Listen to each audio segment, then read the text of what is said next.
Welcome to The Curious Keeper. I am your host, Shannon Cutts, along with my ever-present feathered sidekick, Pearl Cutts. I am also mama to an adorable 6.5-year-old red-footed tortoise named Malty. When Malty came to us as a 5-week-old hatchling who fit in the palm of my hand, I knew almost nothing about red-footed tortoises, and I have learned a ton over the last 6.5 years. But one thing is sure. There's always more to learn when it comes to red-footed tortoises. And it seems like still, every day I look at her and she does something and I think to myself, why the heck do red-foot tortoises do that? So here to help us answer this question is one of my favorite people in the world, Danielle Inman. She has a deep knowledge as well as practical hands-on experience with a wide variety of fascinating exotic animal species, but most importantly for our purposes here, she is an expert on red-footed tortoises. And so we are going to be delving into one of those mysterious behaviors today, and Danielle is going to help us hopefully shed some light on why the heck do red-foot tortoises eat like they haven't been fed in a month, even if you just fed them. The behavior that you're observing in Malty is an opportunistic behavior, and it is exactly what it sounds like. She sees an opportunity and she takes that opportunity. And the reason for this adaptation is in the wild, these guys browse and forage for their meals. There's not someone in the jungles of Venezuela that just brings them a plate of salmon and, grape tomatoes. Wow. So when every day is spent browsing for food, for mates, for, safe places. And so in order to make sure that their caloric needs are met, they are opportunistic eaters. So as often as you provide that opportunity, chances are she is going to seize the opportunity. Seize in her powerful young jaws.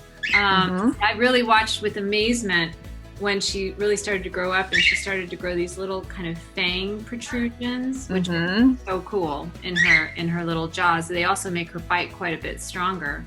Yeah.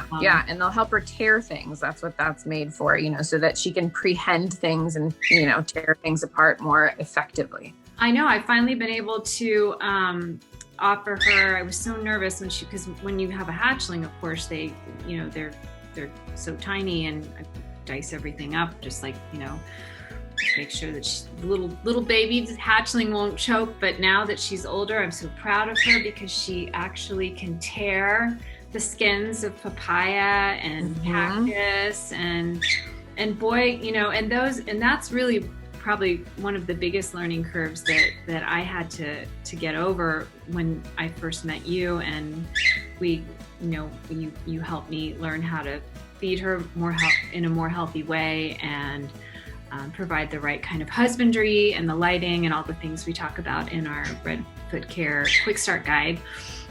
One of the things I didn't realize is this exact topic that, I've always cared for warm-blooded pets that have more of a self-regulatory mechanism. This was really my first foray, if you will, into more of a foraging species with a very uncertain food source. And so I just assumed that if she was starving all the time, that she was starving all the time, and I just needed to keep feeding her. And to compound the problem, she was recovering from a respiratory infection, and she was a little picky in terms of what she wanted to eat. So I would just keep dishing out the favorites, the really juicy, yummy stuff like that papaya and mango. And I will never forget the day I brought her in for her checkup, and she had these really cute little rolls, like little tiny little pillows. And you kind of poked one of them and you said, "Oh, my little meatloaf." And that was the day I learned that my tortoise needed to go on a diet.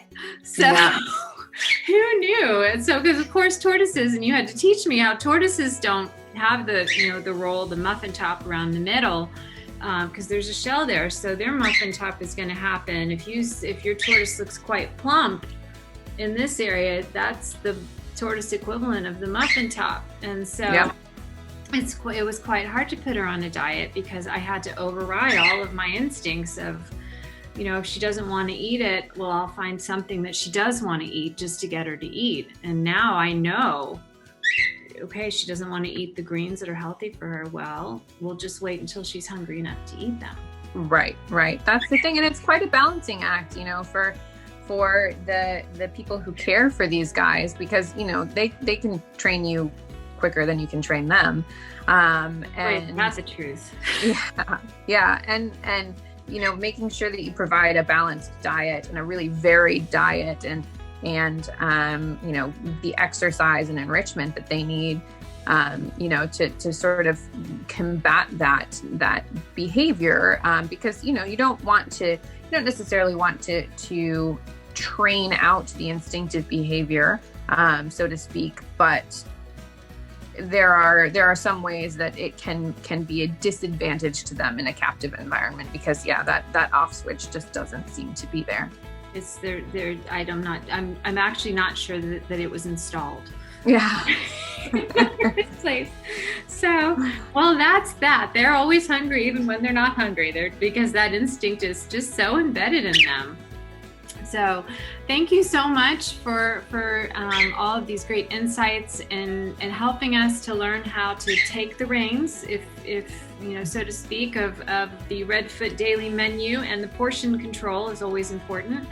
I hope you've enjoyed this episode today, and look forward to welcoming you back for more of The Curious Keeper. Why do Redfoot tortoises do that? Alrighty. Thanks. See you next time. See you next time.